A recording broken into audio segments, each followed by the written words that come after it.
दोस्तों नमस्कार। लगातार हम अपने चैनल पर लोगों के जीवन परिचय के बारे में बता रहे हैं। आज हमारे साथ ऐसी शख्सियत मौजूद है जिसके बारे में जानकर आप भी हैरान हो जाएंगे। सामाजिक तौर पर काम करना, फिर उसके बाद बॉलीवुड में एक्टिंग के तौर पर फिल्मों में जाना, फिर राजनीतिक तौर पर काम करना और श्री राम का भक्त होना, ये बहुत बड़ी बात है। हमारे साथ मौजूद हैं हर्ष असरी जी, हमारे स्टूडियो में आज आए हैं। कई दिनों से हम इनसे टाइम मांग रहे हैं कि एक मौका हमें दीजिए ताकि हम अपने आपके जीवन परिचय के बारे में जानें। हर्ष जी, सबसे पहले बहुत बहुत स्वागत है आपका हमारे चैनल द न्यूज एक्सप्रेस में और हमारे स्टूडियो में। हर्ष जी, पहला मेरा सवाल है, क्योंकि जिस तरीके से आप समाज में काम कर रहे हैं, सोशल मीडिया में जिस तरीके से आप जमकर वायरल हैं और लोगों की किस तरीके से मदद करते हैं, ये हमने हमेशा देखा है। तो आपको मदद करने की और लोगों के बीच में जाने की प्रेरणा कैसे मिली और कब आपने सोचा कि लोगों की मदद करनी चाहिए? पहले तो मेरा सभी देशवासियों को जय श्री राम, जय हिंद। विजेश जी, हमारे स्वर्गीय श्री रामलाल असरी जी, हमारे दादाजी बीजेपी से पहले निगम पार्षद रह चुके हैं और चेयरमैन रह चुके हैं। हमारे दादाजी अपने क्षेत्र में पूरे हर गरीब तबके के लोगों के लिए हमेशा आगे खड़े होना, हम उनको देखते थे, हमें उनसे प्रेरणा मिली है। हमने भी सोचा था हम भी जब एक अपने लेवल में आएंगे तो जरूर लोग। दादाजी जब आपके थे और जब दादाजी समाज में जाते थे तब आपकी कितनी उम्र थी? मेरी उम्र थी जब 10-12 साल। 10-12 साल। 10-12 साल की उम्र में आप दादाजी के साथ चलने फिरने लगे थे। हाँ जी। और उनको देख रहे थे किस तरीके से दादाजी समाज में काम कर रहे हैं। तो दादाजी पांच बार निगम पार्षद रहे। हाँ, 4 बार निगम पार्षद रहे, फिर चेयरमैन रहे। हाँ। अच्छा, उसके बाद फिर आपने मतलब आप कितनी उम्र के हुए जब आपने सोचा कि समाज के लिए काम करना चाहिए? और जिस तरीके से दादाजी तत्पर रहे हैं गरीबों के लिए, तबकों के लिए, आपको भी रहना चाहिए। मैंने 20 साल की उम्र से ये काम चालू कर दिया। तो ये आपको किसी ने बताया या दादाजी की प्रेरणा से ही? नहीं, दादाजी की प्रेरणा से ही मैं आगे आया। तो मेरे दिल में आया कि मैंने लड़कियों का कन्यादान भी करा। तो लड़कियों का जो आपने कन्यादान किया था, वो कौन सी उम्र में, क्या एज थी आपकी, क्या आपने, और कार्यक्रम क्या आपने आयोजित किया था या किसी शादी विवाह, जब कोई जैसे कोई संगठन शादी विवाह का आयोजन करता है उस बीच आप वहाँ पहुंचे हो और उसके बाद आपको निमंत्रण के तौर पर बुलाया हो, तो उस समय आपने शायद कन्यादान कहा? कितनी लड़कियों का कन्यादान? हाँ, जब पहली बार जब गया था, जब किसी संगठन के उससे गया था, तो मेरे को उधर एक दिल से आया। वैसे ही मोदी जी के हम बड़े फैन हैं और तो बेटी बचाओ बेटी पढ़ाओ, तो हम अभियान चल रहा है जो, हाँ जी। तो हमने उससे देखा, तो संगठन में हमने उनको पहले बोला कि जो भी जितनी भी लड़कियों की ये शादी हो रही है, उस समय 11 लड़कियों की शादी, तो हमने कहा इनका सारा खर्चा हम करेंगे। हमारे दिल से आया, तो हमने मतलब आपने कन्यादान भी किया और शादी का खर्चा भी पूरा हमने किया। जो गरीब तबके की लड़कियां थी, जो बेचारे कुछ नहीं कर सकते, और सिर्फ हमने ऐसा नहीं करा कि सिर्फ उनका एक छोटा सा वो बेड दे दिया है कुछ, हमने पूरी सोने की चैन, सब कुछ जो एक दहेज का होता है सब कुछ दिया। अच्छा, कोरोना महामारी में जब सब लोग अपने घर में थे, लोग सड़कों पे नहीं थे, परेशान थे, खासकर वो लोग परेशान थे जिसके घर में एक टाइम खाना नहीं बनता था, क्योंकि रोज का कमाना और रोज का खाना वो उनकी जिंदगी में चलता था। तो कोरोना महामारी में मैंने सुना है और आपकी सोशल मीडिया पे कहीं ना कहीं मैंने देखा है कि आपने काफी भाग दौड़ करके काम किया। तो उस समय आप लोगों ने कैसी योजना बनाई और कितनी टीम आपने मतलब एक्सेप्ट की, बनाई और उसको क्षेत्र में भेजी आपने? कोरोना महामारी में जब लोग अपना डर के मारे, कहीं कुछ ऐसे लोग थे जो घर में बैठे हुए थे, हमने पूरा गैस सिलेंडर भी दिए, हमने लोगों को हॉस्पिटल तक भी पहुंचाया। हमारी अपनी टीम ने, कियाना फाउंडेशन है हमारी, और हमने लोगों को जहाँ तक राशन भी पहुंचाया और जिसको पैसों की जरूरत है हमने पैसे भी दिए, जितना हमारा बल हो सके। लगातार हमने वो जब तक कोरोना महामारी रही। हाँ जी। अच्छा, भव्य शुभारंभ हो गया है राम मंदिर का, आपने देखा होगा, क्योंकि राम के आप बड़े भक्त हैं और मैं सोशल मीडिया में आपकी वीडियोस वगैरह देखता रहता हूँ, जय श्री राम के नारे, और जहाँ भी आप जाते हैं तो श्री राम का गाना और उनका जो भक्ति गीत है वो लगाकर आप जरूर अपडेट करते हैं। तो 550 साल के बाद हर्ष जी, 550 सालों के बाद, क्योंकि कई पीढ़ियां हमारी गुजर गई है ना, कई पीढ़ियां गुजर गई, लेकिन राम मंदिर का सपना देखते देखते गुजरे हैं वो, और ये सुनते रहे कि आज न्याय मिलेगा, आज राम मंदिर बनेगा, आज हमारे श्री राम झोपड़ी से मंदिर में आएंगे। लेकिन अब वो दौर आ चुका है और 22 जनवरी को प्रधानमंत्री नरेंद्र मोदी जी ने प्राण प्रतिष्ठा भी कर दी है। तो आपको कितनी खुशी है राम मंदिर को लेके, और 22 जनवरी को किस तरीके का आयोजन आप लोगों ने किया? हमें तो बहुत, समझो कि हमने दिवाली बनाई है जो 22 जनवरी को ये हुआ। हमने पूरा अपने घर, अपने पूरे फैमिली के साथ और अपने उधर के क्षेत्र के लोगों के साथ हमने मिठाइयाँ बांटी, पूरी जैसे एक दिवाली बनाते हैं पूरा, रात को बम वगैरह। हमें बहुत खुशी मिली कि रामलला झोपड़ी से और आज राजमहल में आ गए। मोदी जी का, मैं हमारे प्रधानमंत्री नरेंद्र मोदी जी का धन्यवाद करता हूँ और हर हमारे देश का बंदा नरेंद्र मोदी जी का धन्यवाद करता है। लेकिन हाँ, लेकिन हमारी कई पीढ़ी, मान लीजिए आपने कहा कि दादाजी से हमने प्रेरणा ली, लेकिन कहीं ना कहीं दादाजी को भी सोच में था कि राम मंदिर बनेगा। हमारे लेकिन दादाजी खुद कार सेवक के उस समय से बहुत है। अच्छा, कहीं ना कहीं उन्होंने भी राम मंदिर को लेकर लड़ाई लड़ी है, बिल्कुल लड़ी है। तो वो भी रहे हैं, लेकिन मंदिर नहीं देख पाए बनते हुए। लेकिन आपको सौभाग्य प्राप्त हो रहा है, आप राम मंदिर को बनते हुए देख रहे हैं, प्राण प्रतिष्ठा भी आपने देखी है, मंदिर घूम के भी आएंगे, आपके बच्चे भी मंदिर घूमने जाएंगे। तो मतलब खुशी किस तरीके की जाहिर आप कर रहे हैं? मतलब खुशी ऐसी जाहिर है कि इस पीढ़ी, ये जो पीढ़ी है अभी इस समय हमारे देश की, इन्होंने कुछ ना कुछ अच्छा काम करा होगा जो आज ये इतना बड़ा काम कर, बड़ी चीज देखी है इन्होंने। पहले हमारा इंडिया पहचाना जाता था कि हाँ भाई ताजमहल के उससे, और अब हमारा पहचाना जाएगा कि अयोध्या का राम मंदिर, रामलला के। क्या बात है, ग्रेट। अच्छा ये बताइए, चलिए सामाजिक तौर पर हम बातचीत करते रहेंगे, लेकिन समाज में जब आप बच्चों की, आपने कन्यादान लिया, शादियों में सम्मिलित हुए, बच्चों की शादी की, लेकिन एक सवाल मेरे मन में उठ रहा है कि फिल्मों में आपने कैसे तैयारी की? एक मूवी आपकी आ रही है, मैं नाम भूल रहा हूँ, शायद आप बता दीजिए। इमरजेंसी। और मुझे लग रहा है कि उसमें शायद कंगना रनावत जी हैं, उनके साथ आप पॉलिटिकल का रोल निभा रहे हैं, मिनिस्टर का रोल। इसकी योजना आपने कैसे बनाई, कैसे सोचा? ये हमारे भाई हैं दीपक जी बॉम्बे से, तो उनका कॉल आया कि तो मिनिस्टर के उसमें लगता है तेरे को रोल चाहिए। अच्छा। तो उन्होंने मेरे को इनवाइट करा, तो मीटिंग कराई, तो फिर मैं उसमें रोल में, और पहले भी मेरे गाने आ चुके हैं 2-3। अच्छा, गाने? हाँ, गाने किस टॉपिक पे थे, किस तरीके में? लव स्टोरी थी या क्या था गाने? हाँ, लव स्टोरी टाइम। हाँ जी, पंजाबी सॉन्ग। अच्छा, ये मूवी कब आपकी तैयार हुई? ये 24 जून को रिलीज हो जाएगी, बाकी जनवरी तक ये हो। तो इसकी शूटिंग कहाँ की आपने? इसकी शूटिंग हमने एक तो दिल्ली भी करी है, बॉम्बे करी है, जहाँ इंदिरा गांधी का, ये इमरजेंसी के ऊपर मूवी है। इमरजेंसी? हाँ जी, इमरजेंसी जो लगी थी 1984। हाँ जी, उसके ऊपर है। तो क्या लगता है मूवी को लेकर, जिस तरीके से आपने मिनिस्टर का रोल निभाया है, तो मूवी को देखने के बाद जो दर्शक हैं किस तरीके से प्रेरित होंगे? क्या वाकई में मूवी को देखकर उस समय का जो दौर है, इमरजेंसी का दौर, याद आ जाएगा? बिल्कुल आएगा, जरूर आएगा। ये तो अब आपको 24 जून को सस्पेंस है। पॉपुलर होगी आपकी ये मूवी? बिल्कुल होगी, 110% होगी। आगे की योजना क्या है? वैसे तो मैं बाय प्रोफेशन एक बिल्डर हूँ, हाँ, बट आगे की मेरे को बहुत हर संस्था से, मेरे अपने क्षेत्र के भी हमारे बड़े बुजुर्ग भी कहते हैं कि आप पॉलिटिक्स में आओ, बट जब भी आएंगे तो हम मोदी जी के पूरे भक्त हैं, तो जो राम को लाए हैं हम उसके, मतलब पॉलिटिक्स में अटैच जरूर होंगे। जो राम को लाए हैं हम तो उसके साथ ही जाएंगे, मतलब जो राम को लाए हैं हम उनको उनके साथ ही अटैच होंगे। बिल्कुल, राम के भक्त है, स्पेशल हमने ये नहीं ये दिखावा है, बट हमने जय श्री राम। वैसे कहीं ना कहीं ये मूवी पॉपुलर होगी, आपको लगता है कि अच्छा संदेश जाएगा? उसके बाद बच्चियों का कन्यादान लेना, आपको पता बहुत बड़ी बात है।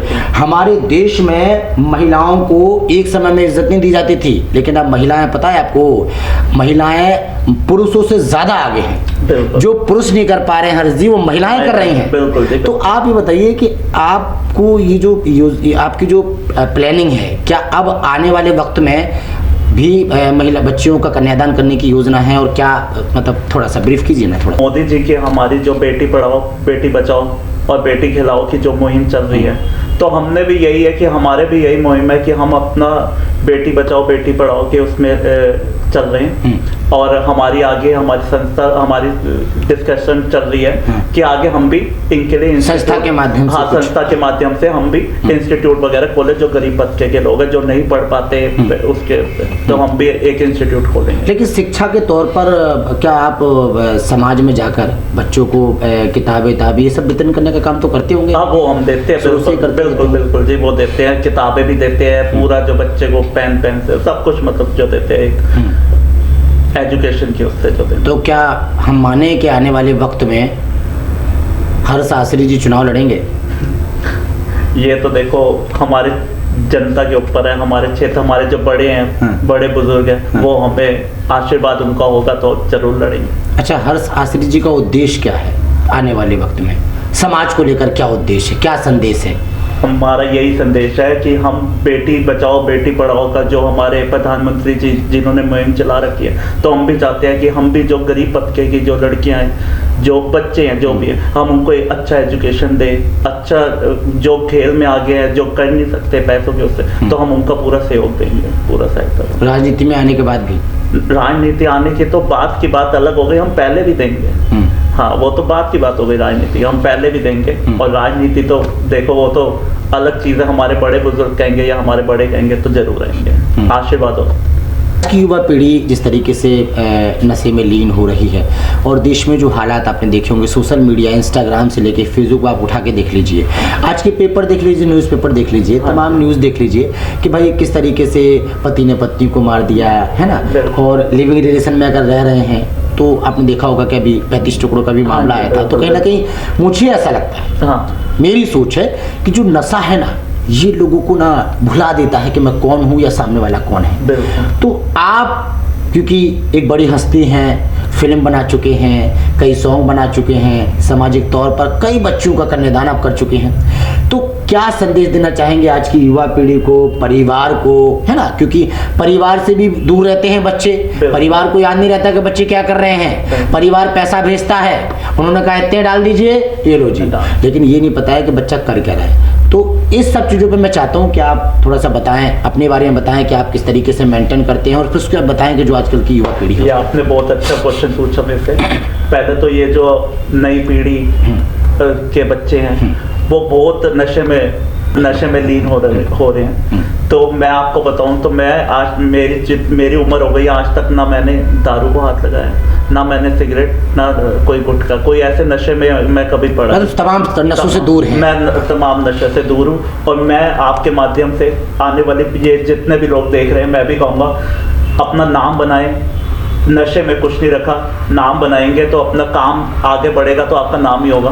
तो इन चीजों में आप आगे रहें। आप ये मानते हैं कि अगर नशा नहीं करेंगे तो देश की जो घटनाएं घट रही हैं देश में वो कम हो जाएंगी? बिल्कुल कम, ना के बराबर हो जाएंगी। बिल्कुल ना के बराबर हो जाएगी। और आगे एक जैसे हस्बैंड भी अपनी वाइफ को मारते हैं, आपने देखो कि जैसे लिविंग में भी रहते हैं, दारू पीने के बाद इनको किसी को कुछ पता नहीं होता कि हम क्या कर रहे हैं क्या। तो मैं कहता हूँ ऐसे नशे से दूर ही रहना चाहिए, तो हमें ज्यादा अच्छा है। ये मेरा अपना सोच है। तो क्या आने वाले वक्त में नशे को लेकर आप कोई मुहिम चलाएंगे? मैं ये भी आपको बताया, आपने बहुत अच्छा क्वेश्चन ये भी मुझे बताया कि अब हम आने वाले टाइम में इसके लिए भी हम कोई मुहिम उठाएंगे, नशे के लिए। आप अपनी संस्था? बिल्कुल, संस्था से ये भी बात करेंगे कि हाँ करूँगा, मैं डिस्कस करते हैं। लेकिन कई लोग ये सवाल भी करते हैं कि भाई राजनीतिक जो लीडर हैं या सरकार है, सरकार इस पर क्यों नहीं अपडेट करती? भाई कहते हैं कि जब जो चीज़ बिकेगी ही नहीं तो लोग मतलब कैसे उसको? देखिए मैं आपको बताता हूँ, आप ये चाय भी अगर ज़्यादा पियेंगे ना तो ये भी आपके लिए हानिकारक है। ऐसी सरकार अगर एक दारू बेच भी रही है, वैसे तो ये गलत है, बट फिर भी अगर बेच रही है तो आपको लिमिट में पियोगे तो सभी चीज़ें अच्छी होती है। तो ऐसे ना देखो, ना सरकार की गलती है ना कानून की गलती है। हमें भी अपने माँ बाप को, अपने बच्चों को खुद देखना चाहिए। आपने कहा लिमिटेड पियो, पहले आपने कहा कि नहीं करना चाहिए। अब आप कह रहे लिमिट में नहीं, जैसे आप हैं, आप नहीं करते। आप शादी ब्याह में करते हैं? नहीं, हम तो मैं शादी ब्याह में नहीं करता। हम कहीं भी नहीं करते, ना शादी ब्याह में। मैं काली कोल्ड ड्रिंक को भी नफरत समझता हूँ। मैं काली कोल्ड ड्रिंक नहीं पीता हूँ, आप भी नहीं पीते। अगर हम और आप नहीं पीते हैं, आज की युवा पीढ़ी अगर नहीं पिएगी तो मुझे लगता है कि आने वाले वक्त में बिकना भी बंद हो जाएगा। बिल्कुल, जब हम किसी चीज को यूज नहीं करेंगे तो बिकना ही बंद हो जाएगा। हमारे सामने कुछ भी रखा हो, हमें नहीं खाना है हर चीज, है कि नहीं? वो रखी रहे, कोई दिक्कत नहीं, चाहे अमृत रखा हो, हमें नहीं खाना भाई। बिल्कुल। तो ये सारी चीजें, तो आप एक मुहिम चलाएंगे आने वाले वक्त? बिल्कुल चलाएंगे, बिल्कुल। और समाज को एक बड़ा संदेश है, आप आज की पीढ़ी, आज की युवा पीढ़ी को संदेश है बिल्कुल कि भाई नशे से दूर रहे, नशे से दूर रहे, अपने आप को कामयाब बनाए, अपने आप को कामयाब बनाए, नशे से दूर रहे, अपने आप को कामयाब बनाए, अपना माँ बाप का नाम रोशन करें, मेहनत करें। अच्छा, आपको प्रेरणा मिली अपने माँ बाप से? हाँ जी, दादाजी से प्रेरणा मिली। बिल्कुल। लेकिन आजकल की जो युवा पीढ़ी है ना, ज्यादातर बाहर रहती है। बिल्कुल। माता पिता से बाहर रहती है पढ़ाई करने के लिए। क्या परिवार को कोई बड़ा संदेश, क्योंकि बच्चे भी बाहर रहती हैं, परिवार को कोई संदेश ध्यान देने को लेकर, या कहीं ना कहीं आपको लगता है कि परिवार की ये कमी होती है जो देश में जो घटनाएं घटती हैं, लिविंग रिलेशन वाले रहने वाली या तमाम जो घटनाएं घटती हैं, तो क्या लगता है कि परिवार की कोई ना कोई कमी होती है? परिवार को ध्यान देना चाहिए इन सब चीज़ों बिल्कुल, उनके माँ बाप को बिल्कुल ध्यान देना चाहिए कि आपका बेटा हो या बेटी हो कहाँ जा रहे हैं, क्या कर रहे हैं। आपको लगता है कि अगर इस तरीके से ध्यान देंगे तो कहीं ना कहीं हमारे बच्चे सुरक्षित रहेंगे और गलत हाथों में नहीं जाएंगे और कहीं ना कहीं देश मतलब बदलने की कोशिश करेंगे? बिल्कुल, क्योंकि सरकार तो कर ही रही है। सरकार तो देखो, ये सरकार हो गई, सरकार तो कर रही है, कानून भी कर रहे हैं, बट ये माँ बाप को भी अपने बच्चे के लिए सबसे बड़ी जिम्मेवारी अपने परिवार की है। बिल्कुल, वो और खुद की भी है कि हमें कहाँ जाना है। बिल्कुल, आप देखो, जहर आप पियोगे या दारू आप पियोगे, वो आपके शरीर में जाएगा, हमारे शरीर में नहीं जाएगा। इसलिए आपको भी पहले हर जो नए युवा है उनको देखना चाहिए कि मेरा और जो मेरी धर्मपत्नी का जो एक रिलेशन है, पहले तो एक दोस्ती का रिलेशन है हमारा। हम वो मेरी पहले एक फ्रेंड है, एक जीवन साथी से पहले मेरी एक दोस्त है। हम दोस्त बन के साथ चलते, जैसे वो भी बिजी रहती है, अब तक 30,000 कोर्ट में वो वकील है, एडवोकेट है, बट कभी भी मेरे को कोई भी कहीं भी जाना हो, किसी की सेवा में जाना हो, कहीं भी, जैसे मैं शादियां भी करवाता हूँ, तो मेरा सहयोग में हमेशा मेरे लिए टाइम निकालती है और हम मेरे साथ चलती हैं। और ये मियाँ बीवी जो हस्बैंड वाइफ का है, हस्बैंड को भी साथ देना होता है और वाइफ को भी साथ देना होता है, तो ये रिश्ता आगे तक जाता है। जैसे अब आप देख रहे हैं आजकल के जो अभी शादियां होती हैं, कुछ रिश्ते ऐसे हैं कि वो जल्दी टूट जाते हैं शादियों के, बट ये है कि उनमें अपने एक अंडरस्टैंडिंग नहीं होती, तब जाके ये रिश्ते जल्दी टूट जाते हैं। तो मैं चाहता हूँ पहले इन दोनों में एक अंडरस्टैंडिंग होनी चाहिए। रिश्ते तो देखो लाखों रुपया लगाने के बाद साल बाद लड़की घर आ जाए तो वो लाखों रुपया जीरो है। तो पहले कहते हैं कि हाँ भाई, लड़की और लड़के में पहले एक अंडरस्टैंडिंग होनी चाहिए, मियाँ बीवी में, हस्बैंड वाइफ में, तो ये रिश्ता आगे तक जाता है। मैं सबको यही अपना, मतलब आप मानते हैं कि जो शादियों में 7 फेरे होते हैं वो 7 जन्म के लिए होते हैं? बिल्कुल। लेकिन अगर रिश्ता चला तो 7 जन्म चलेगा। अगर एक दूसरे की हमने बात मानी तो 7 जन्म चलेगा। लेकिन वो जो नहीं मानते हैं, अंडरस्टैंडिंग नहीं हो पाती है, उनके रिश्ते टूट जाते हैं। बिल्कुल, अंडरस्टैंडिंग नहीं होती तो अपने आप रिश्ते टूट जाते हैं। पहले एक हस्बैंड वाइफ को अपना एक फ्रेंड बनना चाहिए, उसके बाद एक रिश्ता आगे बढ़ता है, क्योंकि दोस्ती से बड़ा कोई रिश्ता नहीं होता, आपको ही बताओ। तो इसलिए हम कहते हैं कि मियाँ हस्बैंड वाइफ को पहले अपना दोस्ती का रिश्ता आगे करे और बाकी तो हस्बैंड वाइफ का रिलेशन तो फिर एक आगे, जैसे हमारे राम सीता जी की जोड़ी। तो चलिए, बहुत बहुत शुक्रिया आपका। हमारे साथ हर्ष आसरी जी जुड़े हुए थे, तमाम मुद्दों पे बातचीत हुई और आपने देखा कि किस तरीके से एक एक बात मोटिवेशन की उन्होंने बोली। उन्होंने ये भी बताया कि दादाजी की प्रेरणा से और माता पिता के आशीर्वाद से, यहाँ तक कि उन्होंने एक बात और बोली, मैं बोल देता हूँ, बंद कैमरे में उन्होंने बताया था कि पत्नी की प्रेरणा से, क्योंकि पत्नी हमेशा उनके साथ रहती है। आज स्टूडियो में उनकी वाइफ आई हैं, लगातार समाज में जा रहे हैं। समाज में चाहे बच्चियों का कन्यादान हो, शादी ब्याह में जाकर, चाहे जो गरीब तबके के बच्चे होते हैं उनकी शिक्षा पर बात करने के लिए को लेकर हो, चाहे स्वास्थ्य की बात हो, तमाम इन मुद्दों पर वो अपडेट करते रहते हैं, लोगों के बीच में जाते हैं और सामाजिक तौर पे काम कर रहे हैं। उन्होंने ये भी कहा कि आने वाले वक्त में जिस संस्था के माध्यम से, खासकर अभी उसका रजिस्ट्रेशन नहीं हुआ है, लेकिन उस संस्था के नाम से वो काम कर रहे हैं, आने वाले वक्त में बहुत जल्दी उस संस्था का रजिस्ट्रेशन हो जाएगा और तमाम मुद्दों पे वो काम करेंगे। जैसे प्रधानमंत्री नरेंद्र मोदी जी की मुहिम है बेटी बचाओ, बेटी पढ़ाओ और बेटी खिलाओ, जो उनका नारा है, उसी नारा को लेकर हर्ष आसरी जी चल रहे हैं। आसरी जी आज के ज़माने में ज़्यादा तो नहीं, लेकिन एक बहुत बड़ी हस्ती है। राजधानी दिल्ली में ये काम करते हैं और यहाँ तक कि अयोध्या से लेकर, लखनऊ से लेकर उत्तर प्रदेश, तमाम जगह ये जाते हैं और जहाँ से इनको कॉल आता है वहाँ लोगों की मदद करते हैं। हम कई दिनों से इनको देख रहे थे, परख रहे थे, इसलिए हमने सोचा कि हर्ष आसरी जी का एक इंटरव्यू ज़रूर करना चाहिए ताकि समाज में एक अवेयरनेस फैले, समाज में एक बड़ा संदेश जाए। क्योंकि कहते हैं ना कि लोग एक दूसरे की प्रेरणा से और एक दूसरे को देख के ही आगे बढ़ते हैं। इस इंटरव्यू करने का हमारा यही मकसद था। आपको ये इंटरव्यू कैसा लगा, इस इंटरव्यू की एक एक बात कैसे लगी, हमारे कमेंट बॉक्स में